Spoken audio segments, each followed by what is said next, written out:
It's a video that I didn't even know I was going to make. It's very personal, but it's something I've been thinking about for quite a while. It comes from a chapter in the book I'm reading, Computer Power and Human Reason by Joseph Weizenbaum.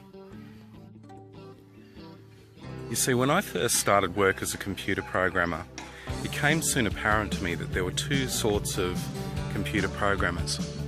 There were those who you'd probably call enthusiasts, who would basically love the idea of programming. They would get in there, they would be very fond of languages and of software and of things like that, and just love the idea of working on computers. They would deliberately spend not only their working time but also their home time researching and playing around with computer frameworks and programming.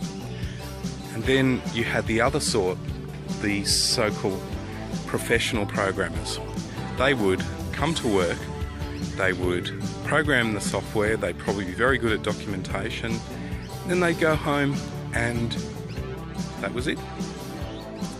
So for years I was thinking about those two camps, and when I employed people, that was something in my mind. I was thinking to myself, are they just a career programmer or do they truly love it?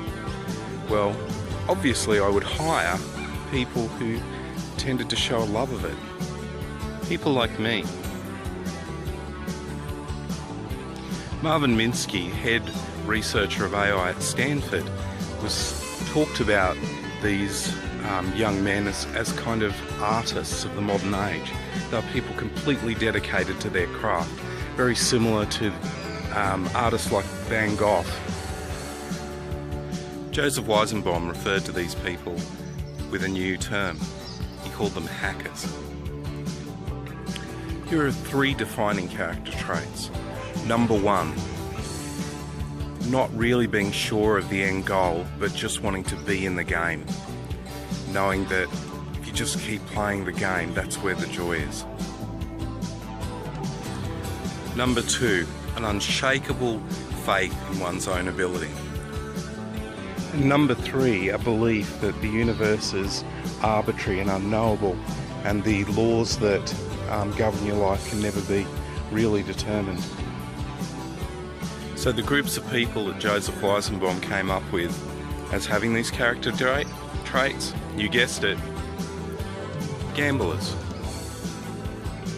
and also astrologers. He saw these personality types in people who really got absorbed in the work, and of course he applied this to hackers as well. He said that the problem with hackers, people who do computing for the love of it, it's not about solving real problems, it's about the joy of actually being within the computer. And because tools actually do change the way that you think, unfortunately, maybe this isn't a great way of being and a great way of developing useful technology. All of these things have in common the idea that there's this conceptual framework, whether it's real or imaginary, that the person has absolute, omnipotent power over. Omnipotent power over. But with a computer, it's kind of real. For programmers and also gamers, they are the gods of the universe. They can change anything. I've often said that programmers, they build castles in the air. And with gamers, they have literally the power of life and death over the creatures in their games. Now, they say that absolute power corrupts absolutely. I think that perhaps with the computer, the ability to, this flexible tool that can create any kind of world, that has become very true. And that corruption perhaps is a distortion of the reality. In my own journey, learning about business software and having more to do with the actual users of software, I started to make a change. Although I really do enjoy computers, I came to understand that there was more to it than just getting down and getting totally absorbed in the code. But it was something completely different. I think those professional programmers had something going. So hackers, how does it feel if the best solution to a particular problem is not to write a program, to actually just simplify a process. And a lot of time in my career, that's what I found. Sometimes the best solution is not a computer-based solution or a complex software system. Keep thinking of that saying, how you do anything is how you do everything, even small things. I observe the way that I play chess. Once again, 3 defining characteristics.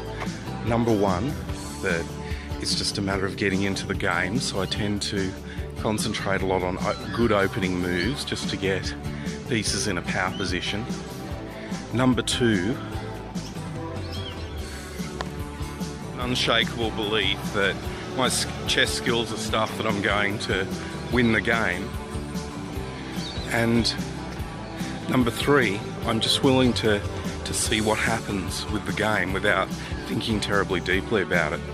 And if any of you play chess, you'll know this is not a good way of playing chess. Really, in chess, number 1, you should formulate a strategy based on what you know about your opponent and ideas. Number 2, with that goal in mind of winning, you continually rethink your strategy and change for the environment. And number 3, you don't just let things happen, but you have an absolute goal of winning. Sure, it's healthy not to be too attached to the outcome, but you've got to be striving towards something in order for your mind to focus. So, just like the way that I played chess wasn't a terribly good way of playing chess, I think that the hacker's view of software development and of creating systems is not the best way of creating systems. It's not about the tools, guys. It's not about the technology. It's about what it can do for people. And it always was.